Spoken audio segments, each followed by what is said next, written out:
שלום, נתחיל מללמוד את הברכה הראשונה בברכת המזון, ברכת הזן. נקרא את הברכה ונשים לב לשאלה, האם אנחנו מתייחסים רק לתודה הפרטית שלנו על מה שאכלנו עכשיו, או משהו יותר כללי?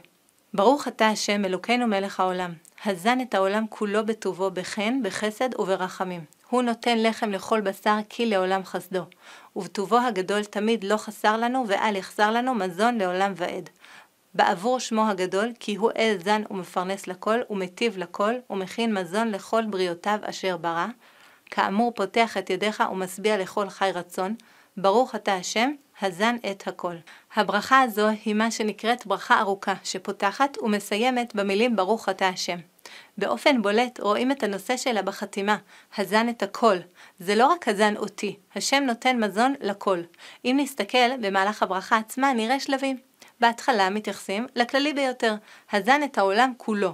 זה כולל את הצמחים, בעלי החיים, היצורים כולם ניזונים ממנו, בשרשרת מזון מופלאה, שבסרטי National Geographic אפשר לראות דוגמאות מאלפות לכך. בשורה הבאה, נותן לחם לכל בשר, מתייחס לבעלי החיים, בעלי הבשר, בהמות, חיות וגם אנחנו. ובשורה השלישית, הוא לא חסר לנו ואל יחסר לנו האנשים. ואז בהמשך שוב התייחסות כללית, זן ומפרנס לכל בריאותיו אשר ברא. שוב, זה כולל את הכל. המדרש מתאר זאת בצורה ציורית. אמר רבי יונה, בנוהג שבעולם, אדם לוקח ליטרה של בשר, בו הוא רואה כמה צער וכמה יגיעה רואה עד שיבשלנו. והקדוש ברוך הוא משיב רוחות, מעלה עננים, מוריד גשמים ומגדל צמחים, ועורך שולחן לפני כל אחד ואחד. נשים לב לביטוי, בחן, בחסד וברחמים. את שלישיית המידות הזו כבר הכרנו בתפילת 18 בברכת שים שלום. שים שלום טובה וברכה חיים חן וחסד ורחמים. היא מופיעה גם בברכות השחר, ותתננו היום ובכל יום לחן ולחסד ולרחמים בעיניך. והיא מופיעה במקומות נוספים, למשל בתפילת הדרך, ותתננו לחן ולחסד ולרחמים בעיניך ובעיני כל רואינו. מה הן אותן שלושת מידות אלו שאנחנו מרבים להזכיר בברכות ובתפילות? חן, חסד ורחמים. בברכת המזון נאמר שהשם זן את העולם במידות הללו, חן, נועם מיוחד שגורם לתחושת קרבה, חסד שזו מידה שלפנים משורת הדין, אקסטרה, ורחמים היא תכונה של האם או ההורה המשפיע טוב מתוקף אחריותו לילד, רחמים מלשון רחם. בתפילות אחרות אנו מבקשים שאחרים יראו אותנו באותה דרך שבה השם משפיע עלינו, דרך של חן, חסד ורחמים.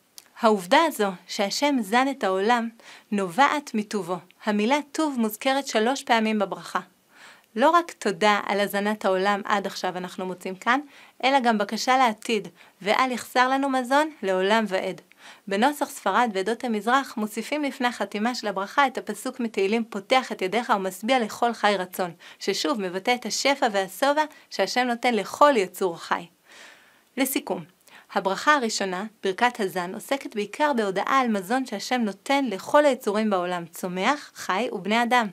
הרש"ר הירש מתייחס לקשר בין הפסוק המצווה על ברכת המזון לבין הפסוקים הצמודים הקודמים לו בתורה, ועוסקים בירידת המן במדבר.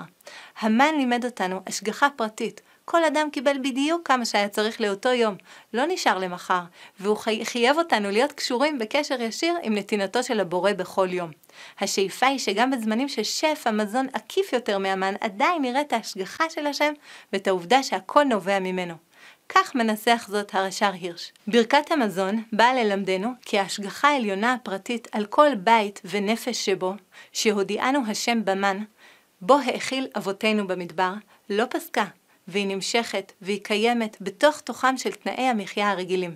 חייבים לראות בכל פרוסת לחם מתנת אלוהים בלתי אמצעית, משל המן מן השמיים להולכי מדבר. ההזנה שלנו בכל תקופה נובעת מהשם. ואני רוצה להוסיף ולומר שגם הפסוק שלאחר ואכלת ושבעת קשור לעניין. הפסוק הבא הוא הישמר לך פן תשכח את השם אלוקיך. לפעמים כשאדם שבע רגש התודה מתעמם ותופס את מקומו רגש הגאווה. הצלחתי להסתדר, דאגתי לעצמי. כמו הבדיחה המוכרת על האיש שהתפלל למצוא חנייה, השם סידר לו חנייה פיקס, ולאחר שראה האיש את החנייה הפתיר כלפי מעלה, לא צריך, הסתדרתי.